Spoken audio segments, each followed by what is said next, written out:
بسم اللہ الرحمن الرحیم۔ السلام علیکم۔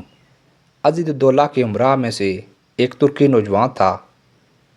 اس نے یہ حرکت شروع کی کہ ایک مکان کی دیوار کے سوراخ سے اس مکان میں رہنے والی عورت کو دیکھتا تھا۔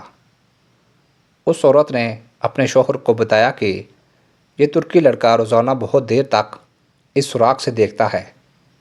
اس نے میرا آرام حرام کر دیا ہے۔ یہاں گھر پر کوئی نہیں ہوتا، دیکھنے والا یہی سمجھے گا کہ میں اس سے باتیں کیا کرتی ہوں۔ میری سمجھ میں نہیں آتا کہ میں کیا کروں۔ اس کے شوہر نے کہا کہ تو اس کے نام ایک خط لکھ جس کا مضمون یہ ہو کہ روزانہ کھڑا ہونا بیکار بات ہے۔ جب عشاء کی نماز کے بعد اچھی طرح اندھیرا ہو جائے اور لوگ سو کر غافل ہو جائیں تو تم گھر میں آ جانا، میں دروازے کے پیچھے ہوں گی۔ چنانچہ اس کے بعد شوہر نے دروازے کے پیچھے ایک گہرا گڑھا کھودا اور اس کے انتظار میں کھڑا ہو گیا۔ جب وہ ترکی لڑکا آیا اور دروازہ کھولا اور اندر داخل ہوا تو اس عورت کے شوہر نے اس کو دھکا دے کر گڑھے میں ڈال دیا اور اس پر مٹی بھر دی۔ اس واقعے کو کئی دن گزر گئے، کسی کو کچھ خبر نہ ہوئی۔ ایک دن عزیز الدولہ نے دریافت کیا کہ فلاں شخص کہاں ہے۔ اس کو بتایا گیا کہ ان کا کچھ پتہ نہیں۔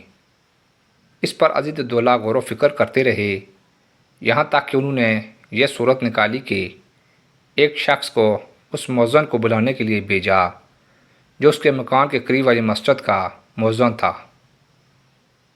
اس نے مؤذن کو بظاہر بہت سخت پکڑا اور عزیز الدولہ کے سامنے حاضر کر دیا۔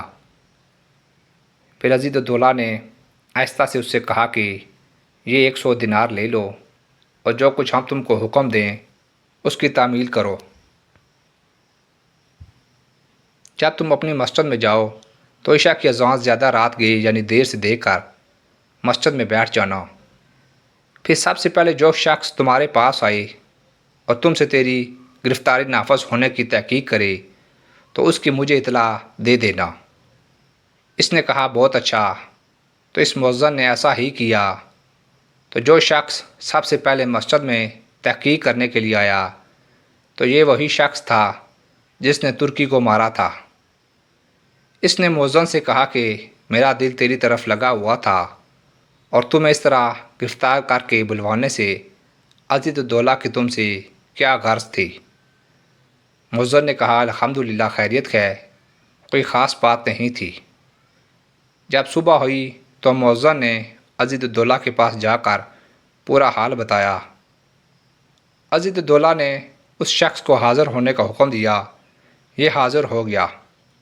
اس سے پوچھا کہ ترکی نوجوان کا کیا معاملہ ہے، بیان کرو۔ اس نے کہا کہ میں آپ سے بالکل سچی بات کہتا ہوں، میری بیوی بہت پردہ دار اور پاک دامن ہے۔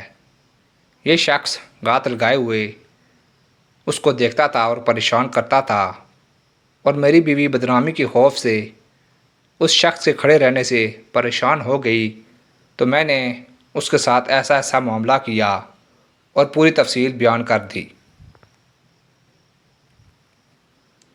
عزیز الدولہ نے کہا جاؤ سپرد خدا، نہ کسی نے کچھ سنا اور نہ کسی نے تم سے پوچھا۔ بے شک برے کام کا برا ہی انجام ہوتا ہے۔